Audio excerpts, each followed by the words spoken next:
جو دھاندلی ہوئی ہے کیا اس کو ہم قبول کر لیں اور مان لیں کہ جناب ٹھیک ہے اگر ایسا ہوا ہے تو چلیں جی پھر آگے بڑھتے ہیں. ان چیزوں کا کیا حساب لینا ہے؟ آج آپ کسی کا حق چھین کر کسی اور کو دے دیتے ہیں اور کسی کے حق سے اس کو محروم کر کے کسی اور کی جھولی بھر دیتے ہیں. تو کیا پھر ہم ان سب چیزوں کو تسلیم کر لیں، قبول کر لیں، اپنے ضمیر کو مار دیں اور کہیں کہ جی ٹھیک ہے آگے بڑھتے ہیں جناب؟ ایسا تو ہوتا رہتا ہے،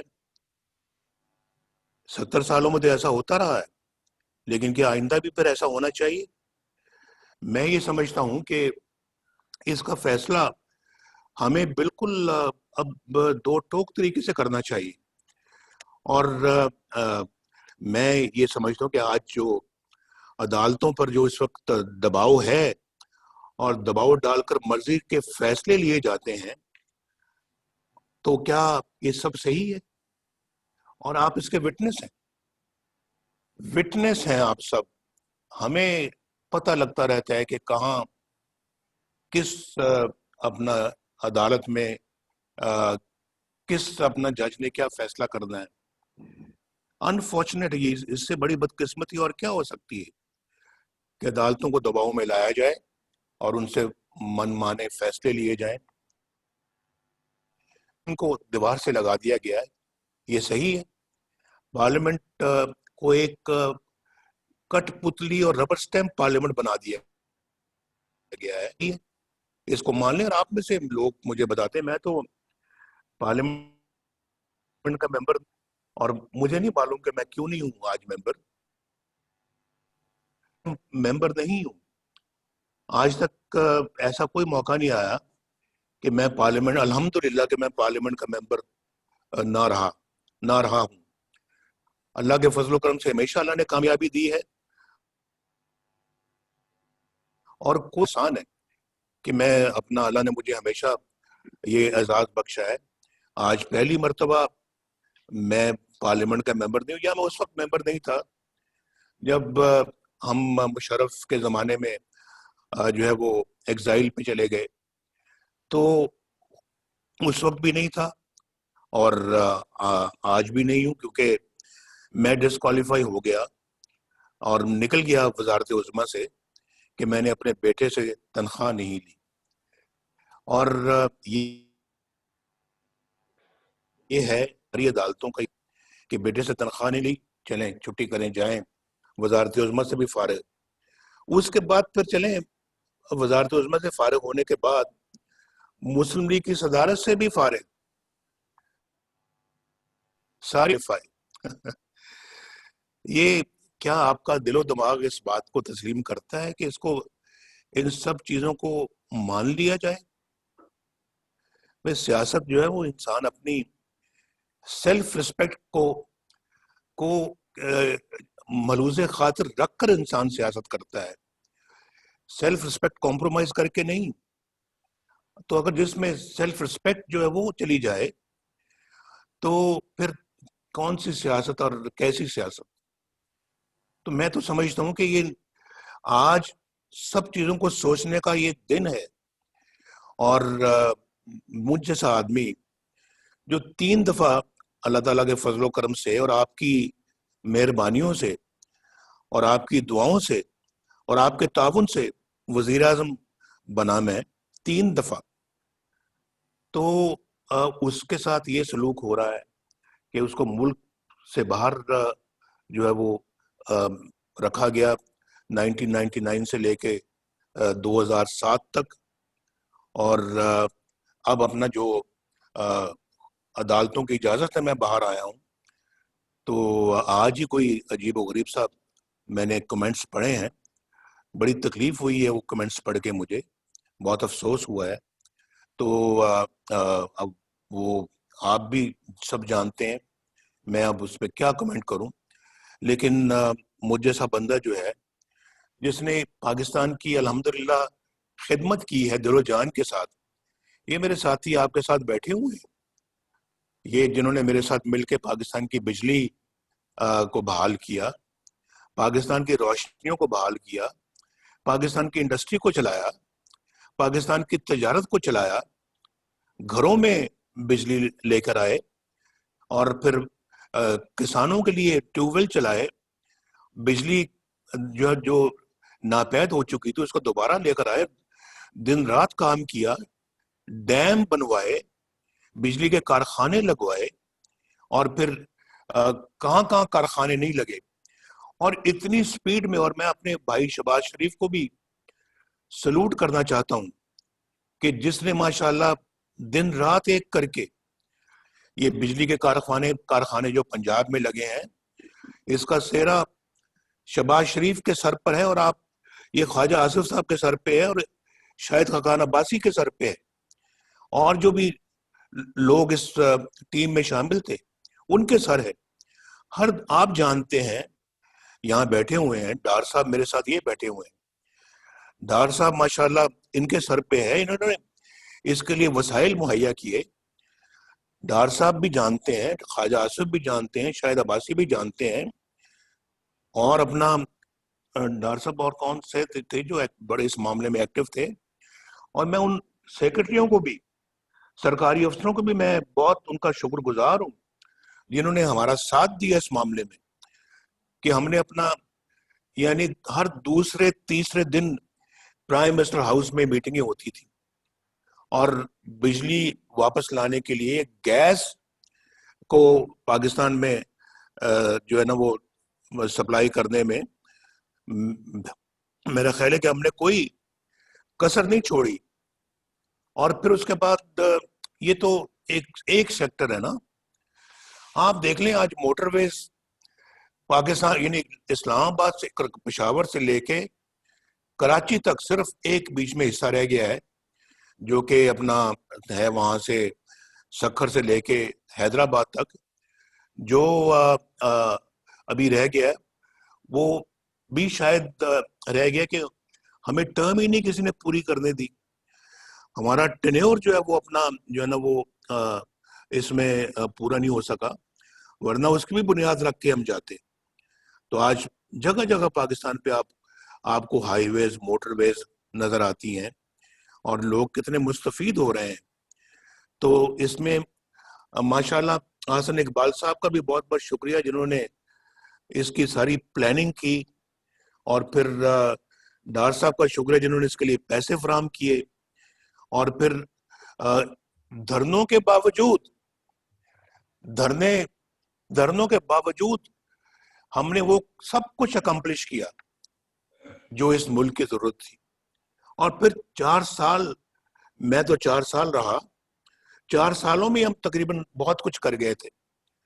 اور پھر آپ ہماری جو ہے وہ گروتھ ریٹ آپ دیکھ لیں، گروتھ ریٹ ماشاءاللہ کتنا بڑھ گیا تھا، اور 5.8% پہ جو ہے وہ گروتھ ریٹ ہم چھوڑ کر گئے ہیں، جو کہ آج نیگیٹو چلا گیا ہے.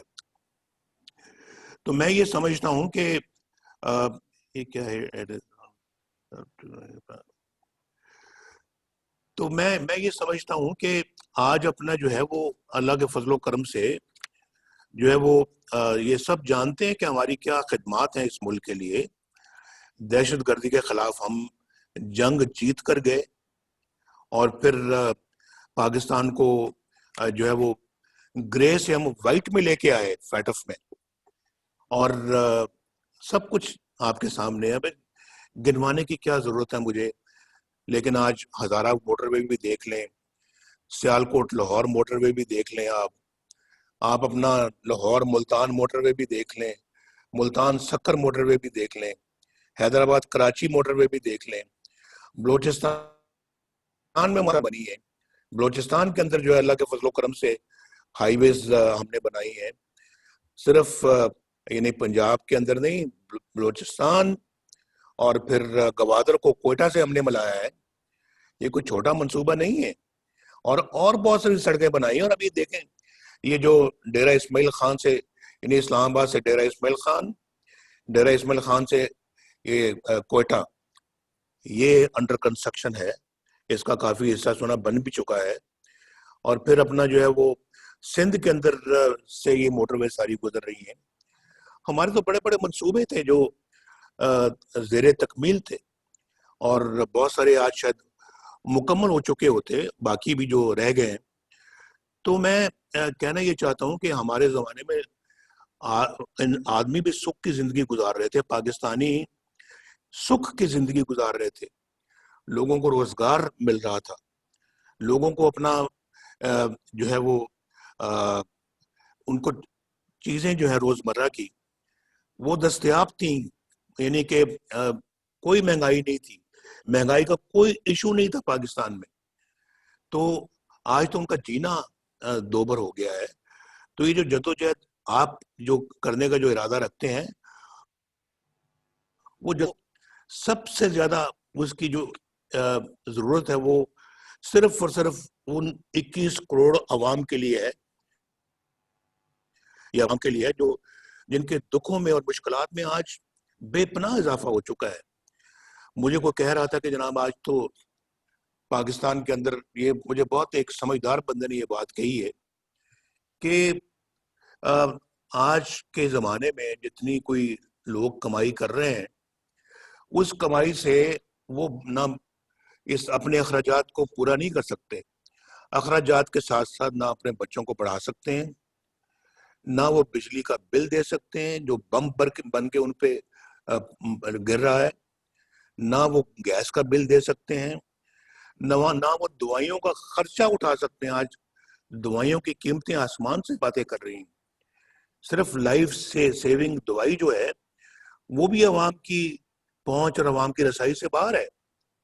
آپ مجھے بتائیں کہ کس طرح سے جو ہے وہ اپنا لوگ اس وقت زندگی بسر کر رہے ہیں. مجھے کوئی آج بتا دے کوئی، وہ کہنے لگے کہ مجھے سمجھ نہیں آتی کہ آج اچھی خاصی جو تنخواہ ہوتی ہے جو 30,000 روپے تک بھی ہوتی ہے، اس میں جو یہ سارے اخراجات جو ہے نا وہ پورے کرنے کے بعد جو کھانا اس نے پکانا ہوتا ہے، اس کے لیے روٹی آٹے کی قیمت آسمان سے باتیں کر رہی ہے. آج تو میں پڑھ رہا تھا کہ اب آٹا جو ہے نا آگے ناپید ہونے والا ہے، گندم ہی نہیں باہر سے امپورٹ کی گئی. بھائی ایک زمانہ تھا ہمارا، بھائی گندم امپورٹ چھوڑ کر ایکسپورٹ ہوا کرتی تھی. آج اپنا امپورٹ جو ہے نا وہ کی جا رہی ہے. اس کے لیے بھی آپ کو زر مبادلہ چاہیے، اور یہ اب امپورٹ کر کے تو وہ وقت پہ بھی نہیں اب آ سک رہی، تو شاید دسمبر میں قیمتیں اور زیادہ بڑھ جائیں گی اور گندم کی کمی اس ملک کے اندر آ جائے گی. چینی کی قیمتیں آپ دیکھ لیں، اور شہباز صاحب جو ہے نا وہ انہوں نے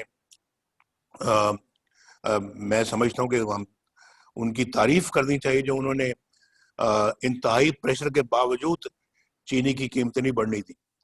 ہم شاید 50 روپے کلو تھی جب ہم آئے تھے، اور 50 روپے ہی ہم چھوڑ کے گئے، اور لیکن آج جب سے ہم چھوڑ کے گئے ہیں تو 50 سے آج 100 روپیہ کلو چینی ہو گئی. کوئی ہے پوچھنے والا؟ مجھے بتائیں، کوئی دیکھنے والا ان چیزوں کا ہے؟ اور پھر میں نے آپ کو یہ پہلے کہا، میں نے کہا کہ پہلے تو آپ اپنے آپ سے پوچھیں نا کہ کیا ہم حق اور سچ پر ہیں. اگر ہم حق اور سچ پر ہیں تو پھر میرا خیال ہے کہ ہمیں کوئی تامل نہیں ہونا چاہیے، کوئی ہیزیٹیشن یا تحفظ نہیں ہونا چاہیے کہ ہم ان چیزوں کے خلاف جو ہے وہ برسر پیکار ہوں. تو میں کیا پاکستان میں پوچھ رہا تھا کہ جو کچھ ہم ہو رہا ہے وہ صحیح ہے؟ اور الیکشنوں میں بات ہو رہی تھی کہ کیا الیکشن میں جو دھاندلی ہوئی ہے وہ صحیح تھی؟ اس کو مان لیں ہم. میرا تو ضمیر اس کو قبول نہیں کرتا، اور میں اسی پہ بات پہ میں نے کہا تھا کہ سیاست اور نو سیاست، کوئی انسان کا ضمیر بھی ہوتا ہے، کوئی انسان کی سیلف رسپیکٹ بھی ہوتی ہے.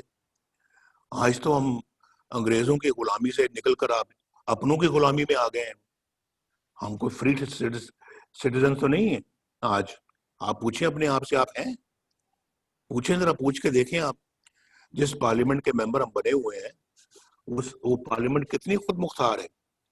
مجھے لوگوں سے پتہ لگتا رہتا ہے کہ وہاں اس پارلیمنٹ کو کوئی اور چلا رہا ہے.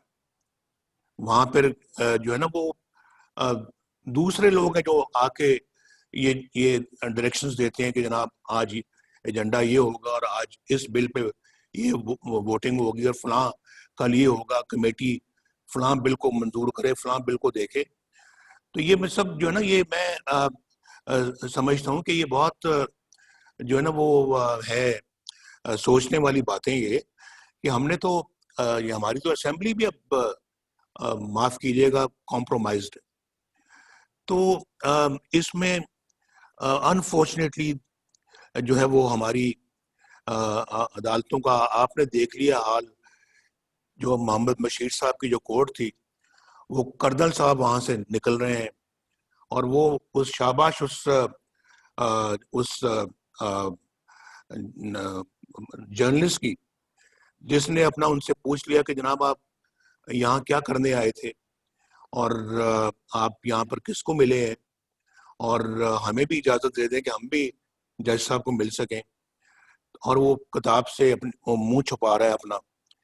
کیا ضرورت تھی چھپانے کی اگر دل میں چور نہیں تھا؟ دل میں چور تھا تو منہ چھپایا نا. بات کرنے کی, جواب دینے کی ہمت نہیں تھی, کیونکہ سوال صحیح پوچھے جا رہے تھے. تو اس طرح سے جو کیا یہ پھر صحیح ہے؟ اور پھر جو ہے وہ میں کیا یاد کراؤں اب, جو یہ ملک ارشد صاحب لے کے گئے ہیں, جو کہہ گئے ہیں, ایڈمٹ کر گئے ہیں کہ میں نے انڈر پریشر جو ہے نا یہ فیصلہ سنایا ہے, اور وہ فیصلہ تو اپنی جگہ پہ ابھی اس جج کو تو فارغ کر دیا ہے, وہ ڈسمس ہو گیا ہے, فیصلہ برقرار ہے, الٹی گنگا بہ رہی.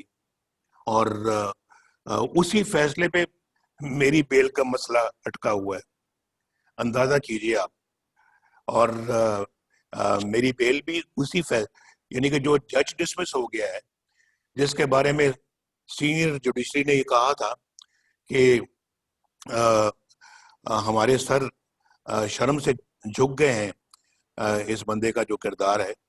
تو اسی بندے کا فیصلہ قائم ہے, لیکن وہ بندہ جا چکا ہے, کیونکہ اس کو سزا ہو گئی ہے, اور فیصلہ ہمارے سر پہ ابھی تک لٹک رہا ہے. تو میں آپ سے یہ کہنا چاہتا ہوں کہ یہ عوام کو مہنگائی سے جو کچل دیا ہے, کیا یہ صحیح ہے؟ اور اس کے بعد یہ میں اس معاملے میں بالکل جو ہے وہ یہ رائے رکھتا ہوں کہ سابقہ جو آپ کی اپنا جو ڈی جی آئی سے ہی تھے, ظہیر الاسلام صاحب, انہوں نے کیا کیا آپ کو تو معلوم ہی اچھی طرح سے, کہ انہوں نے جناب کہا کہ جی نواز شریف صاحب آپ استعفیٰ دے دیں, پیغام بھیجا, اور آپ گھر چلے جائیں.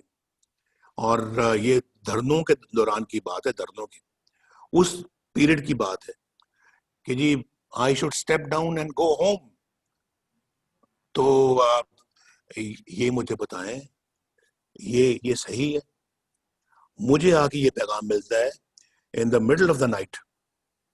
تو اور ساتھ میں یہ بھی کہ جی اگر آپ نہیں کریں گے تو پھر نتائج بھگتنے پڑیں گے, ماشاء اللہ بھی لگ جائے گا.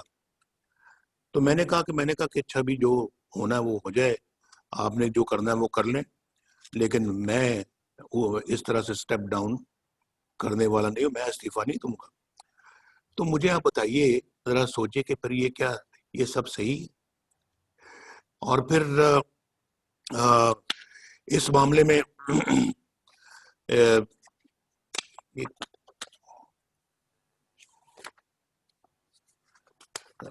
معاف کیجیے گا ذرا, دوسرا یہ دیکھیں کہ یہاں پہ بیان دیا جاتا ہے کہ جرنیل فوج کا سیاست میں کوئی کردار نہیں ہے, اور فوج جو ہے وہ سیاست میں کوئی حصہ نہیں لیتی, تو کوئی مداخلت نہیں کرتی. تو پھر مولانا غفور حیدری صاحب نے جو کہا کہ مجھے جنرل باجوہ نے بلایا, چیف آف آرمی سٹاف نے مجھے بلایا, اور مجھے کہا کہ جی آپ یہ دھرنا بند کریں, ہم جو نواز شریف کے خلاف کر رہے ہیں آپ اس کے مداخلت نہ کریں.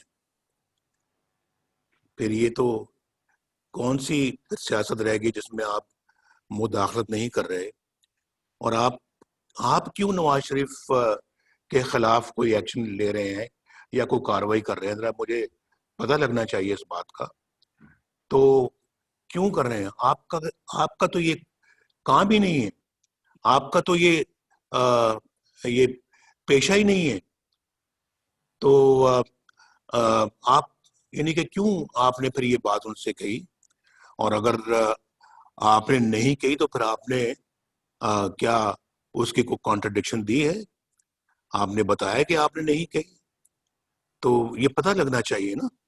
کہ دوسری طرف آپ کہتے ہیں جی کہ ہم سیاست میں مداخلت نہیں کرتے، اور پھر آپ دوسری سیاست میں کیا ابھی میں ججز کی بات کر رہا تھا. یہ جسٹس صدیقی صاحب نے، شوکت صدیقی صاحب نے، انہوں نے جناب جو بھری محفل میں کہا ہے اور بار کے فنکشن میں کہا ہے کہ، اور حلف لے کے کہا ہے کہ میرے پاس D G I S I آئے تھے اور D G I S I نے مجھے آ کے کہا کہ نواز شریف اور ان کی بیٹی مریم نواز شریف کو آپ رہا نہیں کریں گے، کیونکہ اگر آپ نے ایسا کر دیا تو ہماری تو پھر 2 سال کی محنت ضائع ہو جائے گی. یہ لکھا ہوا ہے انہوں نے اپنی پٹیشن میں جو سپریم کورٹ میں انہوں نے بھیجی ہے. میں نے اپنی آنکھوں سے پڑھی، اور یہ میں نے اپنی آنکھوں سے کوٹ لکھپت جیل کے اندر اس کو اچھی طرح سے پڑھا تھا، ریکارڈ کر لیا تھا، لیکن بات آج تک نہیں ہوئی. بات کرنے کا موقع اب مل رہا ہے. تو ہم نے بھی بڑا صبر کیا ہے، ہم نے بہت جو ہے نا وہ یہ وقت صبر شکر کے ساتھ گزارا ہے. لیکن پھر بات کرنے کا ایک وقت آتا ہے بھائی، اور پھر جو ہے نا وہ ایک وقت آتا ہے جب ایک ٹرننگ پوائنٹ آتا ہے. پھر تو وہ ٹرننگ پوائنٹ اب آیا ہے، تو اب میں سمجھتا ہوں کہ یہ ناقابل قبول چیزیں ہیں. آپ مجھے بتائیں کون سی 2 سال کی محنت ہے جو آپ نے کی تھی نواز شریف کے خلاف، جو آپ نے کہا کہ ہماری 2 سال کی محنت ضائع ہو جائے گی اگر نواز شریف کو اور مریم کو چھوڑ دیا. الیکشن سے پہلے مجھے بھی اندر کر دیا، مریم کو بھی اندر کر دیا، الیکشن میں دھاندلی کر دی. یہ سب کچھ کون کر رہا تھا؟ ابھی تو شاید خزان عباسی صاحب کی گورنمنٹ ختم ہوئی تھی، کیئر ٹیکر گورنمنٹ تھی. کیئر ٹیکر گورنمنٹ کر رہی تھی یا کیئر ٹیکر گورنمنٹ کے پیچھے کوئی اور کر رہا تھا؟ میں پہلے بھی کہہ چکا ہوں کہ میں نے کہا یہ ان سب چیزوں کا ایک دن حساب دینا پڑے گا، اور وہ دن آئے گا، وہ زیادہ دور بھی نہیں ہے، دینا پڑے گا حساب. اور ہم اپنا جو ہے وہ ایک غلام بن کے جو ہے نا اپنے ملک میں اب نہیں رہ سکتے، اور میں غلام بن کے رہنے کا میں قائل نہیں ہوں. انشاءاللہ رہوں گا ایک پاکستانی بن کے، قابل فخر پاکستانی بن کے. انشاءاللہ میں اس طرح سے زندگی گزاروں گا. غلامی مجھے قبول نہیں ہے، اور آپ دیکھیں گے انشاءاللہ. تو اگر یہ سب کچھ صحیح ہے، ہمیں جو ہے نا وہ آرام سے چپ کر کے اپنے گھروں میں بیٹھنا چاہیے. ہمیں پھر پاکستان کے عوام کی خدمت تو دور کی بات ہے، اس کا نام لینا بھی چھوڑ دینا چاہیے. لیکن اگر یہ سب چیزیں صحیح نہیں ہیں، اور ہمارا نہ ذہن، نہ دل، نہ ضمیر اس کو قبول کرتا ہے، تو پھر تو اس کے خلاف اٹھنا ہوگا. اور میں تو اس کے خلاف اٹھنے کا فیصلہ کر چکا ہوں، اور میں نے بالکل 2 ٹوک فیصلہ کیا ہے کہ اب یہ جو ذلت کی زندگی کم از کم ہم نہیں جی سکتے، اور انشاءاللہ عزت کی زندگی جئیں گے. انشاءاللہ اللہ تعالیٰ ہمیں عزت کی زندگی انشاءاللہ جینے کی توفیق دے گا، اور وہ ان ایٹراسٹیز کے خلاف، ان بروٹیلٹیز کے خلاف، اس ظلم و تشدد اور ٹرینی کے خلاف ہم اپنا جو ہے اٹھ کھڑے ہوں. اور یہ میرا خیال ہے کہ اگر ہم اٹھ کھڑے ہوں گے اس ملک کی تقدیر بدل جائے گی, اس قوم کی تقدیر بدل جائے گی. یہ قوم آج مشکلات کا شکار اسی لیے ہے, اس ظلم و ٹرینی کا شکار اسی لیے ہے, مہنگائی کا شکار اسی لیے ہے, بے روزگاری کا شکار اسی لیے ہے کہ ہم اپنا جو ہے وہ اپنے ان فیصلوں کے خلاف کھڑے نہیں ہوتے, اور پھر کوئی اور اس طرح کے فیصلے کرتا ہے, اور ہم ظلم, تشدد اور جو ہے نا وہ ان زیادتیوں کے اور ظلم کے سامنے جو ہے وہ کھڑے نہیں ہوتے. تو اگر آج اس قوم نے کھڑے ہونے کا فیصلہ کر لیا تو آپ یہ کہیں نوٹ کر لیں میری بات کہ انشاءاللہ تعالی تبدیلی سالوں میں نہیں, چند مہینوں میں اور چند ہفتوں میں انشاءاللہ اس ملک کے اندر آئے گی, اور ضرور آئے گی. یہ اپنا جو ہے وہ اس بندے کو لے آئے ہیں سلیکٹڈ وزیر اعظم کو, تو سلیکٹڈ وزیر اعظم جو ہے وہ حق تو آپ کا تھا, لے اس کو آئے ہیں, نااہل آدمی ہے, آتا جاتا کچھ نہیں ہے, پاگل ہے, اور اس کو پتہ ہی نہیں ہے حکومت سازی, حکومت کرنا کس کو کہتے ہیں, حکومت چلانا کس کو کہتے ہیں, اور اس بندے کو تو کوئی اس شعور ہی نہیں ہے, تو خالی ہے اس کا ذہن. تو اس بندے کو لے آئے ہیں, اور اب پچھتا تو رہے ہوں گے کہ لائے بھی تو ہم کس بندے کو لے کے آئے ہیں, لیکن اب آپ لائیں, آپ ہی کو جواب دینا ہوگا. اس بندے کو آپ نے جو ہے نا مسلط کر دیا اس قوم کے سر پر, تو قصوروار تو سب سے بڑے آپ ہیں. تو یہ بندہ تو قصوروار ہے ہی ہے, لیکن اس سے بڑے قصوروار آپ ہیں, اور آپ کو یہ جواب دینا ہوگا, اور ہم جواب لیں گے, ہم ضرور لیں گے جواب. یہ میرا خیال ہے کہ یہ ہماری جو پی ڈی ایم ہے اس کا یہ فیصلہ ہے, اور اس فیصلے کو ہم نے امپلیمنٹ کرنا ہے انشاءاللہ. یہ آج نہیں تو کل, کل نہیں تو 6 مہینے میں, سال میں یہ ہو کر رہے گا, ہو کر رہے گا. تو شہباز صاحب کو آپ گرفتار کرتے ہیں, یعنی دیکھیں میں بھی اس بات کی میں احتساب, شہباز صاحب کو تو آپ گرفتار کرتے ہیں, اور شہباز صاحب جو ماشاءاللہ اللہ کے فضل و کرم سے جدی پشتی, جو ماشاءاللہ صنعت کار فیملی سے ان کا تعلق ہے, اور وہ اپنا آج سے نہیں ہے 1937 سے ہے. تو جب پاکستان بنا تو اللہ کے فضل و کرم سے اچھا بھلا صنعت تھی ہماری اس زمانے میں, اور پاکستان کے بننے کے چند سالوں بعد 1972 کے شروع میں جب ذوالفقار علی بھٹو کی حکومت آئی ہے تو پاکستان میں سٹیل کا سب سے بڑا ادارہ تھا, اس کو نیشنلائز کیا. شہباز صاحب جو کہ ایک انڈسٹریل بیک گراؤنڈ سے ہیں, اور ماشاءاللہ اس زمانے میں اللہ کے فضل و کرم سے ہمارا جو کاروبار تھا 1972 میں اربوں روپے کا کاروبار تھا, اربوں کا. آپ ریکارڈ کی بات ہے, میں غلط نہیں کہہ رہا, ہزاروں لوگ تھے جو کام کرتے تھے ہمارے فیکٹری میں. تو اس کو تو آپ نے پکڑ لیا کہ آپ کے ذرائع جو ہیں وہ میچ نہیں کرتے, آپ کے جو ہیں وہ اس سے آپ کے اخراجات سورسز سے میچ نہیں کرتے. تو بھائی مجھے تو سمجھ نہیں آتی کہ کیوں نہیں میچ کرتے. تو آپ نے عاصم سلیم باجوہ, جنرل عاصم سلیم باجوہ, اس کو تو آپ نے پکڑا ہی نہیں. پکڑا آپ نے شہباز شریف کو لیا ہے. پکڑنا تو اس کو چاہیے تھا آپ کو, جس نے پچھلے 15-20 سالوں میں پتہ نہیں کہاں سے ریسورسز کروڑوں روپے اربوں روپے کے اثاثے بنا لیے ہیں آپ, اور وہ بھی ملک سے باہر بنائے ہیں آپ نے اثاثے. پکڑے گئے ہیں, اور اس پہ تو یہ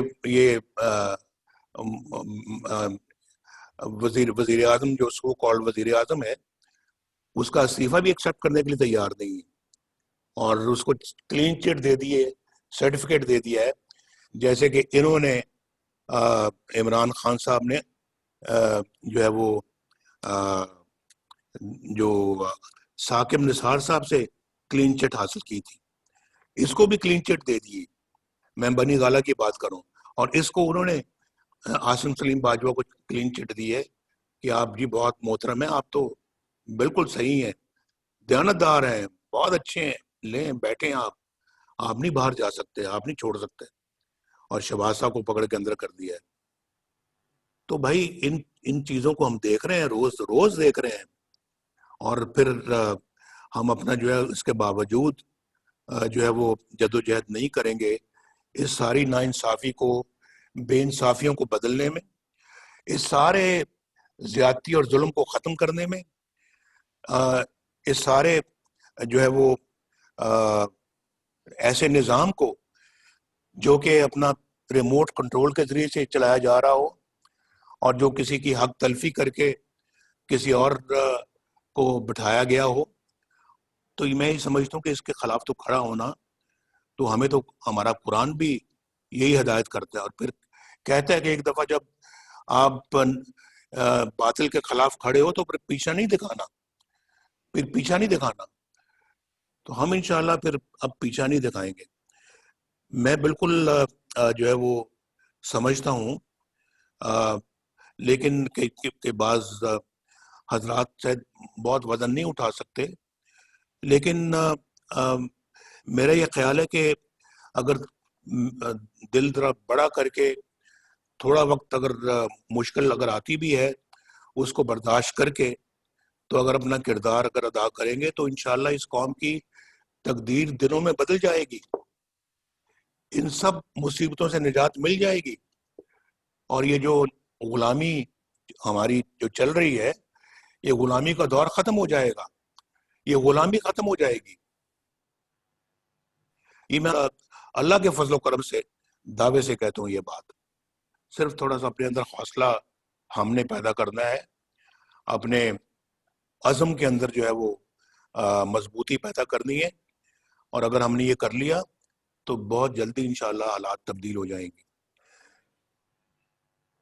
میں چاہتا ہوں کہ آج اپنا جو ہے وہ کل آپ کی میٹنگ ہوئی ہے, اپنا وہاں میٹنگ کے حوالے سے اب اپنا جو ہے وہ, اور پھر جو فیصلے جو ہوئے ہیں ہمارے اے پی سی کے اندر, ان فیصلوں کو جو ہے وہ اب ہمیں عملی جامہ پہنانا چاہیے, اور ان فیصلوں کو امپلیمنٹ کرنا چاہیے ان لیٹر اینڈ اسپرٹ, اور ہمیں ہمارا اتحاد جو ہے اس میں اگر ابھی اپنا کچھ اگر ایسی کوئی ہے اپنا جو کہ جن کو تھوڑا سا حوصلہ دینے کی ضرورت ہے, وہ ضرور دینا چاہیے, لیکن میرا مطلب کہ جو اس وقت پورے حوصلے اور اسپرٹ میں ہیں ان کو انشاءاللہ آگے بڑھنا چاہیے. اور میں سمجھتا ہوں کہ اس کے لیے ہماری اپنی پارٹی کو بھی اپنا کردار خود بھی ادا کرنا چاہیے. ایک تو پی ڈی ایم کے پلیٹ فارم سے بھرپور کردار, ایک اپنے پلیٹ فارم سے بھرپور کردار, اور ماشاءاللہ ہم بھی اللہ تعالیٰ کے فضل و کرم سے اس قابل ہے کہ اپنا خود بھی کردار ادا کر سکتے ہیں, جو کہ انشاءاللہ جولی پی ڈی ایم کی جولی میں جائے گا. تو ایک تو یہ بات ہے, اس کے لیے ایک باقاعدہ میرا خیال ہے کہ اب ہمیں آج بیٹھ کر تو زیادہ سے زیادہ کل تک اپنا پروگرام جو ہے وہ ترتیب دے دینا چاہیے, یا اگر کوئی پروگرام آپ کے پاس اس وقت بن چکا ہوا تو آپ برائے کرم مجھے آگاہ کریں, اور کل آپ کی جو میٹنگ ہوئی اس میں جو فیصلے ہوئے ہیں وہ سب آپ کے سامنے لے کر آئیں. اور پھر آگے اب گلگت بلتستان کے انتخابات بھی آ رہے ہیں, اس میں بھی جو ہے نا وہ ہمیں اب بھرپور طریقے سے گلگت بلتستان کے الیکشنوں میں حصہ لینا چاہیے, اور وہاں ہر طرح سے ایسے کسی بھی ہتھکنڈوں کا دفاع کرنا چاہیے کہ جو خدا نخواستہ اس الیکشن کے اندر کوئی اپنا خدا نخواستہ کو ہاتھ دکھانے کا کوئی ارادہ رکھتا ہو تو اس کو ناکام کرنا چاہیے. تو میں ان باتوں کے بعد میں واپس مائک جو ہے میں آپ کو دوں گا, اور میں آپ کے ساتھ ہی یہاں پر موجود ہوں. آپ برائے کرم اب بتائیے کہ کس طرح سے آپ اپنا ہم پی ڈی ایم کو اور پی ایم ایل این کو آگے آنے والے دنوں میں کیا آپ کا پلان ہے. اور میں انشاءاللہ آج بھی ہوں, اور انشاءاللہ ڈیلی بیسس پہ بھی میں اویلیبل ہوں، اور انشاءاللہ مجھے جو بھی اپنا آپ میری ڈیوٹی لگائیں گے یا مجھے اپنا کوئی فرض سونپیں گے، میں انشاءاللہ اس کو ادا کروں گا. اور سب کو بہت بہت شکریہ، مجھے آپ نے باتیں سنی ہیں. کل چونکہ CWC کا بھی اجلاس ہے، تو اس میں بھی میں سمجھتا ہوں کہ ہمیں مل کے بیٹھ کے تقریباً یہی بات کرنی پڑے گی. اس میں زیادہ لوگ ہوں گے تو زیادہ سے زیادہ لوگوں تک اپنی بات ہمیں پہنچانی چاہیے. حفیظ الرحمان صاحب کو میں سامنے دیکھ رہا ہوں، اور میں راجہ فاروق حیدر صاحب کو بھی دیکھ رہا ہوں. آپ کو بھی بہت بہت حفیظ الرحمان صاحب سلام، راجہ صاحب آپ کو بھی سلام. اور حفیظ الرحمان صاحب بھی اس سلسلے میں کچھ ہمیں بتائیں گے تو ذرا ہمارے علم میں اور اضافہ ہوگا. بہت بہت شکریہ. آصر اقبال صاحب، واپس آپ کی طرف مائک بھیج رہا ہوں میں.